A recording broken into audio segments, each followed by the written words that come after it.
आज তোমাদের নিয়ে যাব শতাব্দী প্রাচীন এক শিব মন্দিরে। সামনেই তো শ্রাবণ মাস, অনেকেই শিব মন্দির ভিজিট করার প্ল্যান করছো।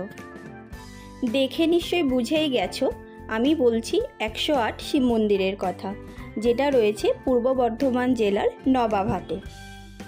আজ এই ভিডিওর মাধ্যমে আমরা জানব তোমরা এই মন্দিরে কিভাবে আসবে, মন্দির কতক্ষণ খোলা থাকে আর মন্দিরের পুজো দেওয়ার কি প্রসেস রয়েছে। চলো তাহলে দেরি না করে ভিডিওটা শুরু করি। তোমাদের সকলকে ওয়েলকাম আমাদের YouTube channel royal star riders RSR-এ। যদি তোমরা প্রথমবার ভিজিট করো আমাদের এই চ্যানেল, তাহলে অবশ্যই আমাদের চ্যানেলটা সাবস্ক্রাইব করে দিও।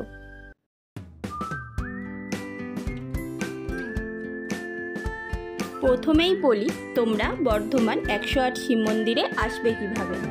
হাওড়া বা শিয়ালদার থেকে বেশ কিছু লোকাল ট্রেন আছে বর্ধমান স্টেশনে আসার। স্টেশন থেকে 20 টাকা টোটো ভাড়া দিয়ে তোমরা এই শিব মন্দিরে আসতে পারো। ধর্মতলা বা করুণাময়ীর থেকে ওয়েস্ট বেঙ্গল গভর্নমেন্টের বেশ কিছু বাস আসে বর্ধমানে, তোমরা চাইলে বাসেও আসতে পারো। বাসে আসলে নামবে নবাবহাট বাস স্ট্যান্ডে। বাস স্ট্যান্ড থেকে 5 মিনিট ওয়াকিং ডিস্টেন্সে রয়েছে এই মন্দিরটি। বাসের ভাড়া পড়ে অ্যাপ্রক্সিমেট 80 থেকে 100 টাকার মধ্যে। এছাড়া তোমরা পার্সোনাল কারেও আসতে পারো। NH-16 যেটা আমরা দুর্গাপুর এক্সপ্রেসওয়ে বলে জানি, ওটা ধরে 2.5 থেকে 3 ঘন্টা মতো টাইম লাগবে বর্ধমান 108 শিব মন্দিরে পৌঁছাতে।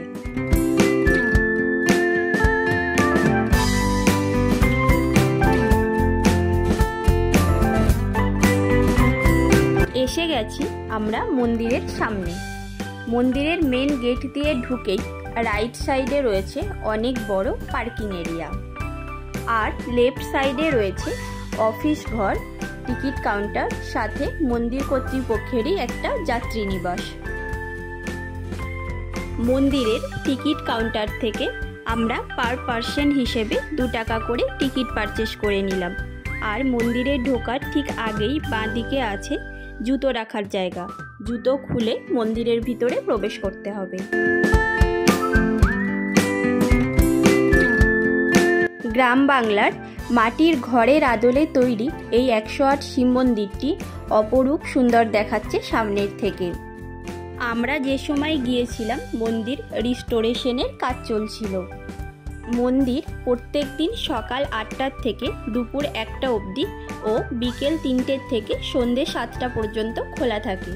শনি ও রবিবার সকাল 8টার থেকে সন্ধ্যা 7টা অবধি খোলা থাকে। মন্দির কর্তৃপক্ষ থেকে জানতে পারলাম কোনো বিশেষ তিথি বা শ্রাবণ মাসের সোমবারে সারা দিনই সকাল 8টার থেকে রাত্রি 7টা অবধি মন্দির খোলা থাকে।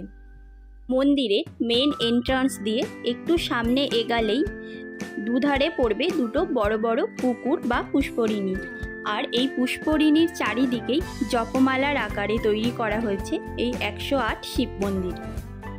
জলের উপরে মন্দিরের যে শ্যাডো পড়ছে, এর ভিউ জাস্ট অপরূপ সুন্দর। প্রত্যেকটা মন্দির একই রকমই দেখতে, আর এরিয়াও সেম 10 বাই 10 ফিটের, আর উচ্চতা রয়েছে 15 ফিট।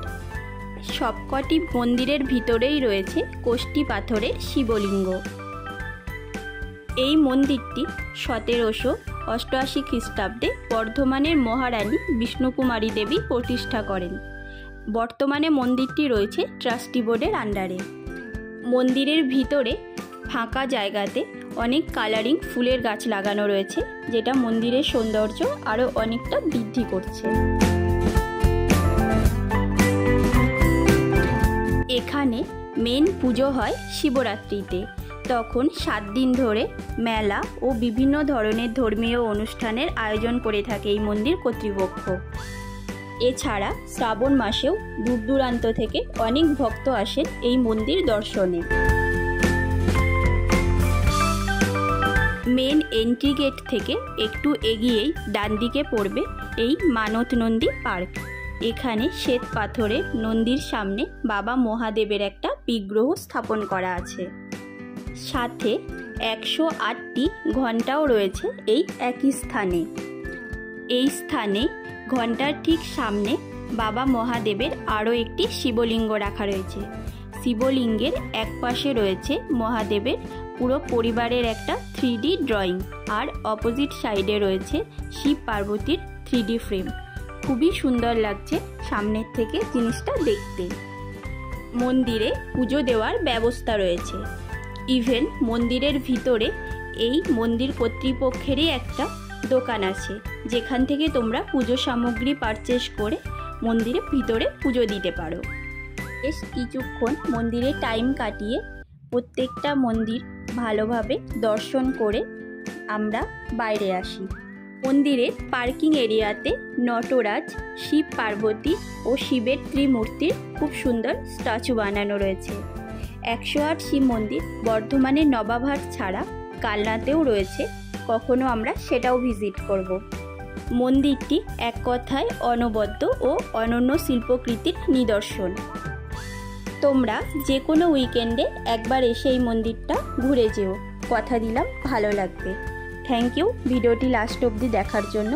ভালো লাগলে লাইক কমেন্ট করো, আর চ্যানেলে নতুন হয়ে থাকলে অবশ্যই চ্যানেলটা সাবস্ক্রাইব করে আমাদের পাশে থেকো।